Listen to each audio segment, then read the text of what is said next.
The Hypergate is an ancient Martian artifact that was found on the Moon in 1972 during the Apollo 17 mission. It made it possible for people to visit and settle on Mars. After discovering an antiquated technology known as Aldnoah, the inhabitants of Mars established the Ver Empire and declare their independence from Earth. The Ver Empire eventually declares war on Earth, and during a battle on the Moon, the Hypergate blows up, shattering the Moon and launching debris across the planet. After being cut off from Mars, the remaining Ver Army members consent to a ceasefire. They build multiple enormous space stations in the debris belt surrounding Earth, which they refer to as castles. We meet the Princess of Ver, Salem, 15 years later. Despite reservations from her deceased close companion Troyart, she intends to go on a diplomatic mission to Earth. Inaho Kaizuki, on Earth, resides in Shinawara, Japan, alongside his older sister Yuki.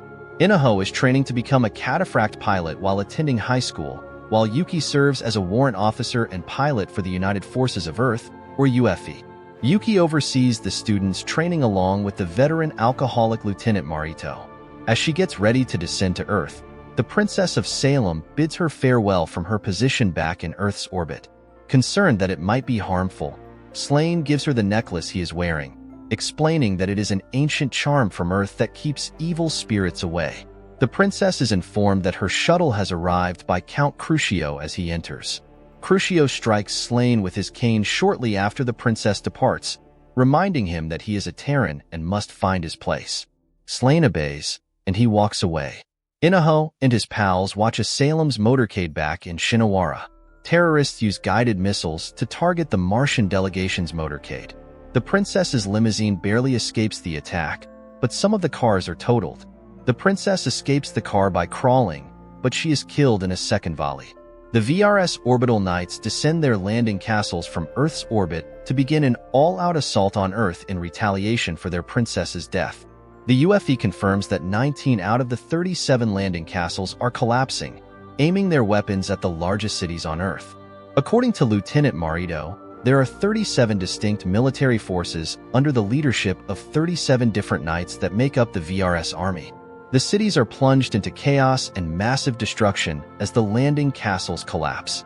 The Martian cataphract materialize and totally overpower the Terran defenders, rendering their traditional weaponry useless against the VRS cataphract's Aldnoah-equipped might.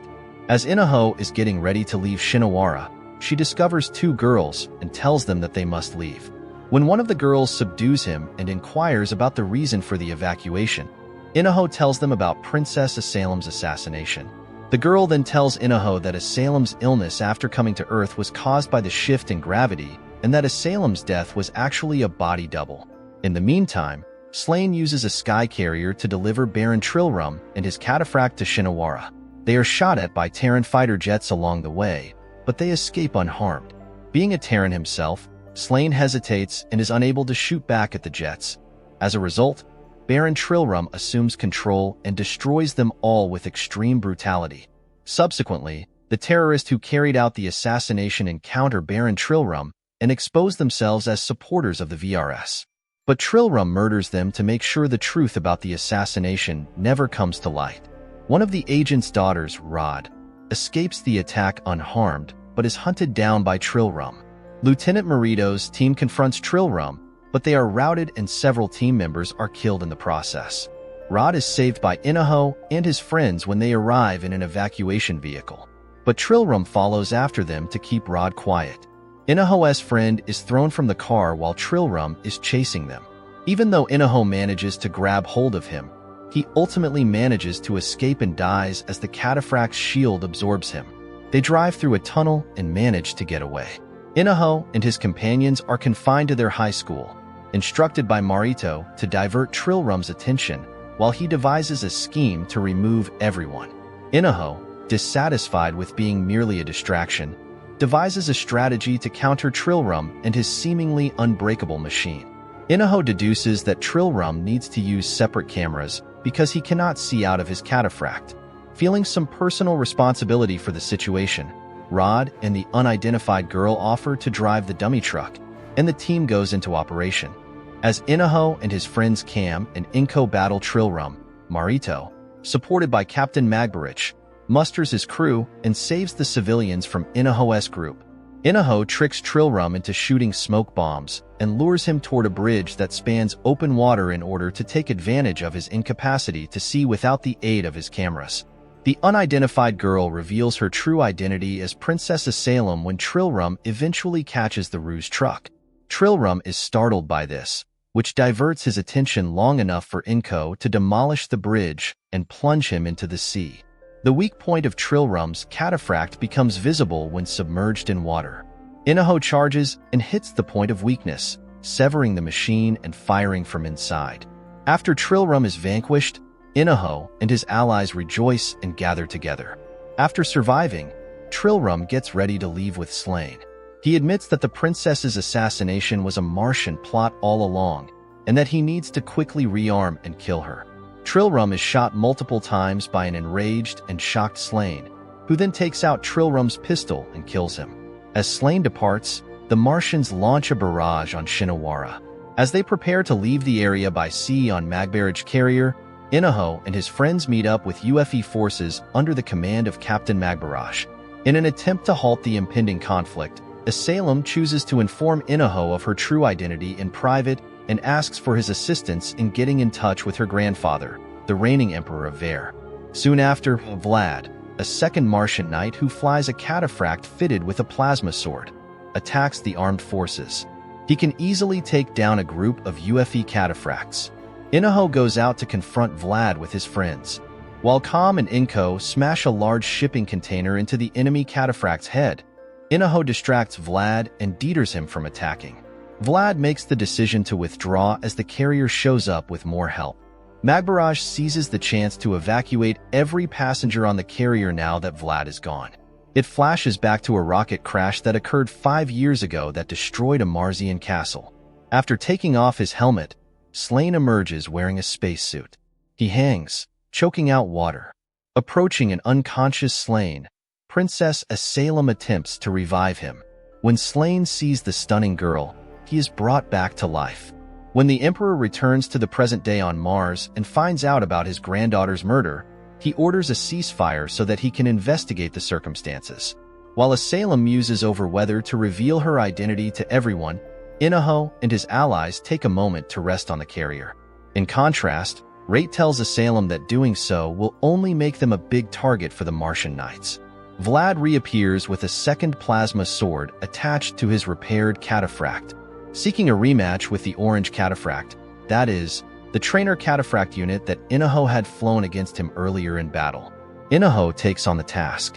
When Vlad attacks, he baits him, latches onto him, and uses his own cataphract to pull Vlad into the sea. Just in time, Inaho ejects, causing Vlad to tumble into the sea. Vlad is killed in a steam explosion caused by the combination of the sword's plasma and the cataphract Engine's extreme heat. Slain tries to let the Emperor know that Salem is still alive, and that some of the orbital knights were planning a military expedition in the interim. The assassination's mastermind, Count Sasbaum, arrives just as he is about to leave the room. He alleges that Slain is giving him misleading information in an attempt to aid the Terrans. The Emperor declares war right away after coming to Count Sasbaum's conclusion. When Count Crucio finds out that Slain spoke with the Emperor in the audience chamber, he gives his men orders to find him. In the elevator, Slain subdues a soldier and demands to know where the orange cataphract is located. The formal declaration of war made by her grandfather has upset Salem. Princess Salem has no desire for war, she tells the crew, and she has made an effort to build a bridge of friendship between Ver and Earth.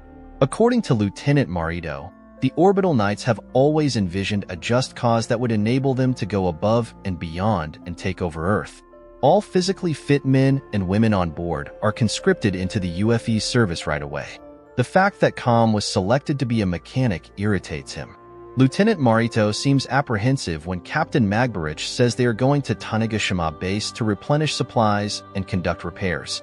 Lieutenant Marito examines his 15-year-old Tanegashima report, which describes the combat between Terran forces and a Martian cataphract on Tanegashima just before the moon was destroyed.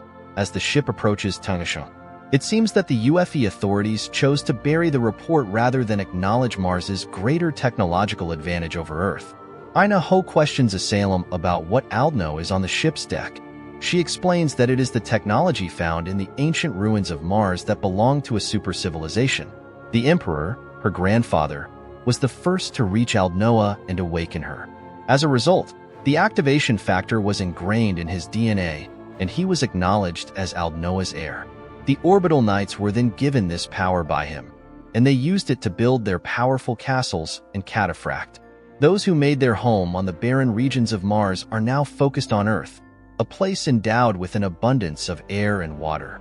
With a bottle of whiskey in his hands, Lieutenant Marito kneels on the deck, remembering his best friend John, who passed away at Tanegashima 15 years ago.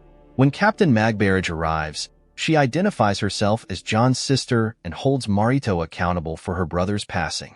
At that point, there is an attack on the ship.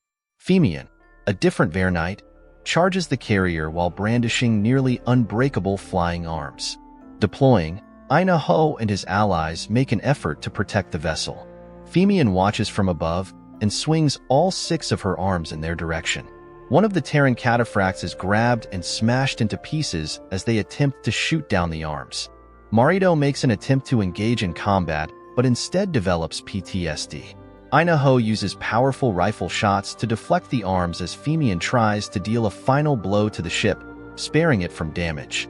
Femian continues hurling her arms at the ship, but Ina Ho is able to shield it and divert their paths. However, Ina Ho's ammunition runs out, and she is unable to take out the final arm. The arm is about to strike when Slane appears in a sky carrier and shoots it down from above. That brings the video to a close. Make sure you subscribe and press the notification button so you can view the upcoming episode as soon as it becomes available. Thank you, and I'll see you later.